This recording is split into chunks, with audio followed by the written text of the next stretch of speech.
moins 3 personnes ont été tuées samedi dans l'explosion d'une voiture piégée qui a frappé un restaurant d'un quartier du nord de la capitale somalienne, Mogadiscio. Le bilan de l'explosion est de 3 morts et de 5 blessés. La voiture piégée utilisée pour l'attentat a été complètement détruite. La voiture était déjà présente sur le lieu et l'explosion a été activée à distance. Il n'y avait pas de kamikaze à l'intérieur. L'attaque n'avait pas été revendiquée samedi en début d'après-midi, mais les insurgés islamistes Shebab, affiliés à Al-Qaïda, mènent régulièrement des attentats à la voiture piégée ou des assassinats contre des cibles gouvernementales. Ils ont également multiplié ces derniers mois des attaques meurtrières contre des restaurants et quelques-uns des hôtels les plus en vue de Mogadiscio.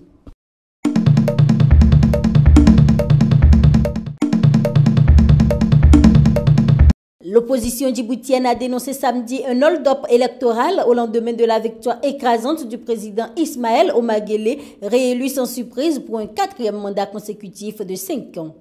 De toute façon, c'était une victoire programmée d'avance. Ce n'est pas étonnant qu'il le dise à sa propre télévision. Le candidat IOG dit 86%, véritable score soviétique.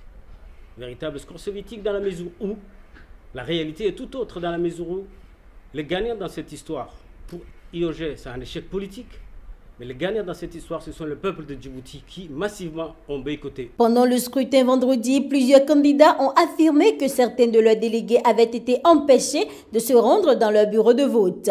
Une accusation vivement contestée par le président de la commission électorale, Abdi Ismaël Hersi, qui pointe du doigt le manque d'organisation des candidats de l'opposition. Je conteste.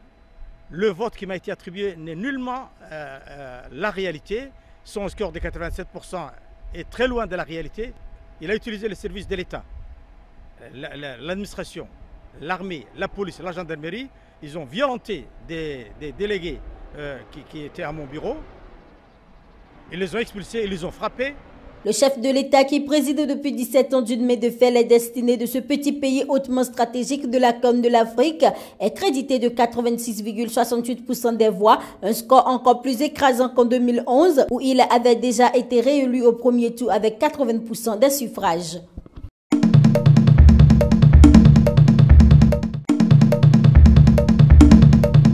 Le parquet égyptien a jugé samedi inconstitutionnelle la demande de l'Italie d'avoir accès à des milliers de relevés téléphoniques dans le cadre de l'enquête sur la mort de l'étudiant Giulio Regeni, retrouvé supplicié au Caire.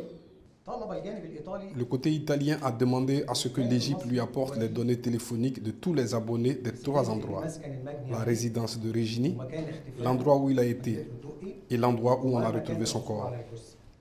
Le procureur adjoint Mostafa Suleiman a relevé lors d'une conférence de presse que l'Italie avait formulé cette demande au cours d'une réunion la semaine dernière à Rome pour faire le point sur l'avancée de l'enquête. Mais la délégation égyptienne présente à Rome a refusé catégoriquement la demande des enquêteurs italiens. Le côté égyptien a rejeté cette demande, non pas pour cacher des informations, mais parce que la demande italienne est inconstitutionnelle. Cette affaire devait être résolue selon le droit et la constitution égyptienne.